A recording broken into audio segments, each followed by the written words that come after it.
Hey hello hi dear friends, welcome to Roshan's English world. ఇవాల్టి వీడియోలో మనము సబ్జెక్ట్ వర్బ్ అగ్రిమెంట్కు సంబంధించినటువంటి సమాచారము, సబ్జెక్ట్ వర్బ్కి మధ్యలో ఏ రకమైనటువంటి అగ్రిమెంట్ జరుగుతుంది అంటే సింగులర్ సబ్జెక్ట్ ఉంటే మరియు ప్లూరల్ సబ్జెక్ట్ ఉంటే ఆ వేర్వేరు సందర్భాల్లో వర్బ్తో ఎలాంటి సంబంధాన్ని కలిగి ఉంటుందనేది ఈ వీడియోలో మనం క్లియర్గా తెలుసుకోబోతున్నాం. ముందుగా ఈ సబ్జెక్ట్ వర్బ్ అగ్రిమెంట్ అంటే ఏంటో తెలుసుకుందామా మరి. Subject verb agreement is a fundamental grammatical rule in English. It ensures that the verb in a sentence correctly matches the number of the subject.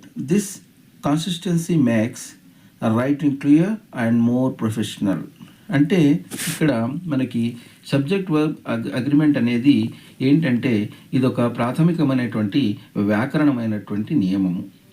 మరి దీని వలన ఏం జరుగుతుంది అంటే క్రియకు మరియు ఆ కర్తకు మధ్య ఆ కర్త సింగులరా లేదా కర్తలు ఉన్న సందర్భంలో సబ్జెక్ట్స్ ఎక్కువగా ఉన్నప్పుడు ఆ వర్బ్ అనేది ఏ విధంగా మారుతుంది అనేది మనకు సబ్జెక్ట్ వర్బ్ అగ్రిమెంట్ అనేది తెలియజేస్తుంది. మరి దీనిలోని ముఖ్యమైన అంశాలు అంటే కీ పాయింట్స్ ఏంటి అంటే సింగులర్ సబ్జెక్ట్స్ ఉంటే అంటే సబ్జెక్ట్ సింగులర్ ఉంటే, కర్త సింగులర్గా ఉంటే, ఏకవచన రూపంలో ఉంటే it's take singular verb. So క్రియ కూడా సింగులర్గా ఉంటుంది. ఉదాహరణ చూడండి, the cat sleeps on the couch. The cat sleeps on the couch. ఇందులో సబ్జెక్ట్ ఏంటి? క్యాట్. వర్బ్ ఏముంది? స్లీప్. అయితే వర్బ్ ఫామ్ ఎలా ఉంది? స్లీప్స్ అంటున్నాం.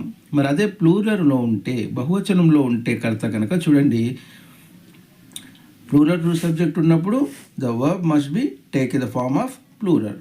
ఫర్ ఎగ్జాంపుల్ ద క్యాట్స్, అక్కడ క్యాట్ అన్నాం, ఇక్కడ క్యాట్స్ అంటున్నాం. The cats sleep on the couch. అక్కడ స్లీప్స్ వచ్చింది, ఇక్కడ స్లీప్ వచ్చింది. ఇది ముఖ్యంగా మనం గుర్తుపెట్టుకోవాల్సినటువంటి ప్రాథమికమైన అంశం. మరి నెక్స్ట్ సహజంగా వచ్చేటటువంటి విషయాలు ఏంటి అంటే phrases between the subject and verb can be confusing. The verb still agrees with the actual subject.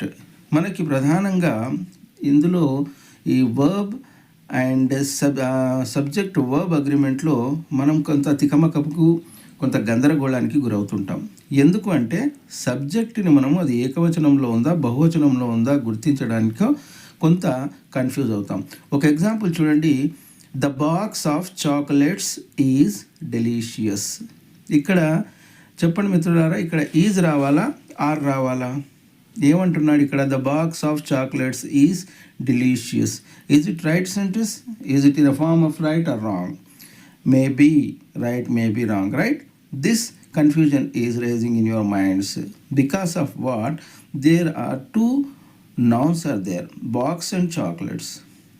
Commonly we think that chocolates is the subject in this sentence, but we are wrong. ఇక్కడ subject ఏంటి? Box అనేది.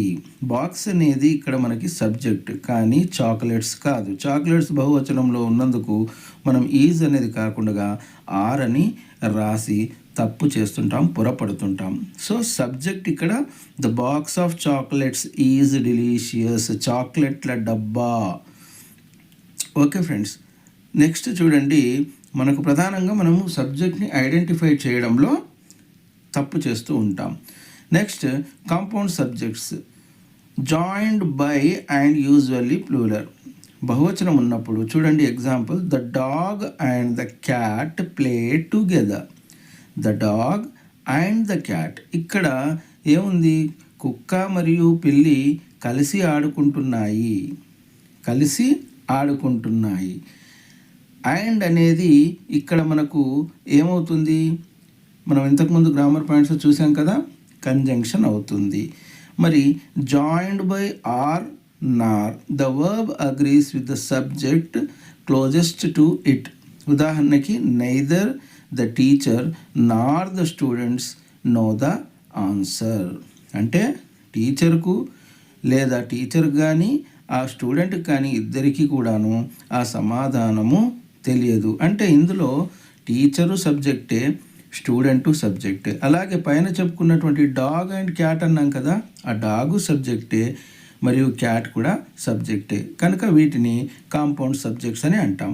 మరి next చూడండి, అలాగే collective nouns విషయంలో collective nouns అనేది మన వేరే వీడియోలో మనము చూసి ఉన్నాం. ఇంతకుముందు పార్ట్స్ ఆఫ్ స్పీచ్లో నౌన్స్ చూసాం. టైప్స్ ఆఫ్ నౌన్స్లో ఈ కలెక్టివ్ నౌన్ గురించి మనం తెలుసుకున్నాం. మరి కలెక్టివ్ నౌన్స్కి దీనికి సంబంధం ఏంటి అంటే చూడండి, collective nouns can be singular or plural depending on the context.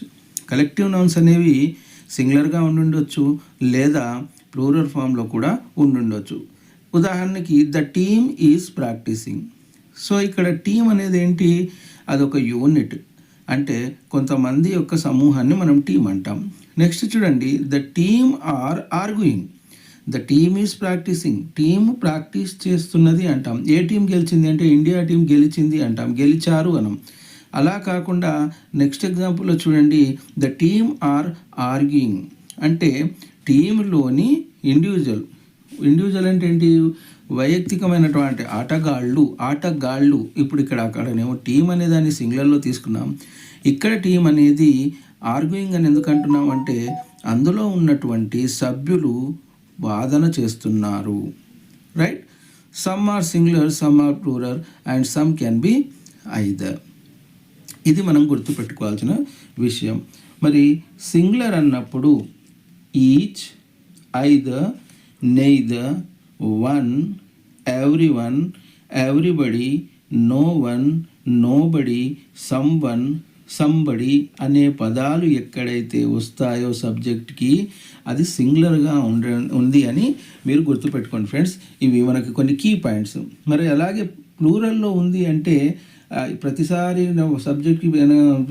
సబ్జెక్ట్స్కి S add అయితేనే మనం ప్లూరల్ అనుకోవడం కాకుండా ప్లూరల్లో కొన్ని సందర్భాల్లో మనం ఇలాంటి వర్డ్స్ ద్వారా కూడా సింగులర్ ప్లూరల్ని గుర్తించవచ్చు. చూడండి, ప్లూరల్ అంటే ఏముండొచ్చు, బోత్, ఫ్యూ, మ్యానీ, సెవరల్ అనే వర్డ్స్ వస్తాయి.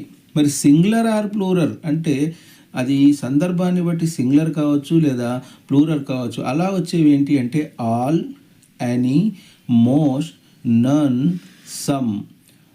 సో ఇది మనం ఇక్కడ గుర్తుపెట్టుకోవాలి. మరి ఈ కన్ఫ్యూజన్ని మళ్ళీ ఎలా తీసుకోవాలి అంటే by practice we can be overcome all this problems and identify the subject accurately, pin point. ఇక్కడ కొన్ని విషయాలు మనం గుర్తుపెట్టుకోవాలి. వీటిని మనము ఈ అబ్స్టాకిల్స్ని మనం ఎలాగ ఓవర్కమ్ చేయవచ్చు, సబ్జెక్ట్ వర్బ్కి ఉన్నటువంటి అగ్రిమెంట్ని. కొన్ని సందర్భాల్లో అది సింగులర్, ప్లూరల్ అంటున్నాం కదా, మరి అది ఎలా తెలుస్తుంది అంటే consider the verb's form, determine if the verb is singular or plural. ముందుగా మనం చేయాల్సింది ఏంటి అంటే ఆ వర్బ్ అనేది సింగులరా ప్లూరరా అని గుర్తించాలి. నెక్స్ట్ మనం ఎంత ప్రాక్టీస్ చేస్తే అంత మెలకువలు దీనిలో మనం నేర్చుకోవచ్చు ఫ్రెండ్స్. మన రాబోయే వీడియోస్లో మీరు వీటికి సంబంధించిన ప్రాక్టీస్ బిట్స్ని కూడా మనం చూస్తాం.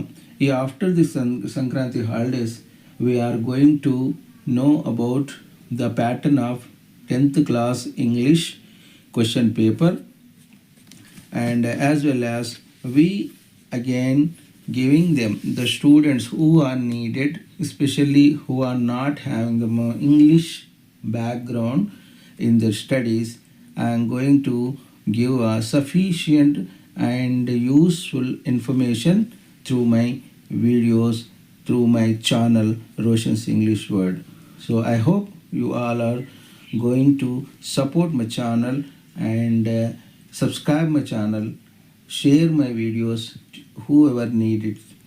Thank you friends, thank you for watching. Take care. We will meet with next